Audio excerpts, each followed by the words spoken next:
Today, I'm signing a bill to help ensure every vote is counted on Election Day.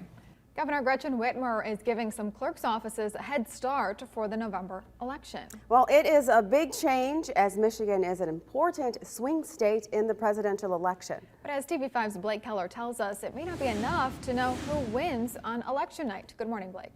Yeah, that's right. Hey, good morning. Sounds like we'll have to wait a few days before we find out the final results of the election. So to help, this bill the governor signed allows clerk's offices who serve more than 25,000 people an extra day to organize and open envelopes.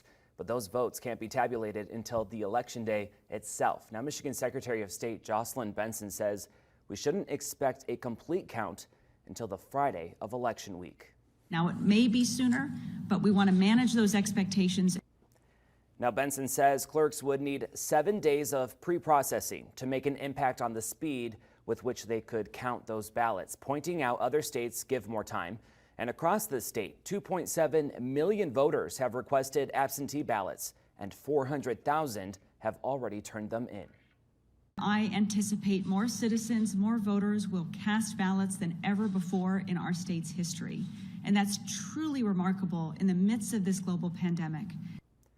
Now in Michigan, you don't need a reason to vote absentee. You can request a ballot online and either mail it back, drop it off at your clerk's office in person, or put it in a secured ballot drop box in your community. You may also be able to cast your absentee ballot in person at your local clerk's office. Now, if you're voting absentee, you need to sign the envelope to turn it in.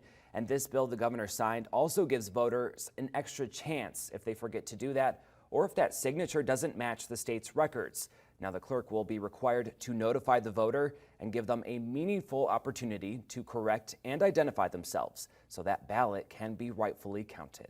Reporting live in the studio this morning, Blake Keller, WNEMTV5.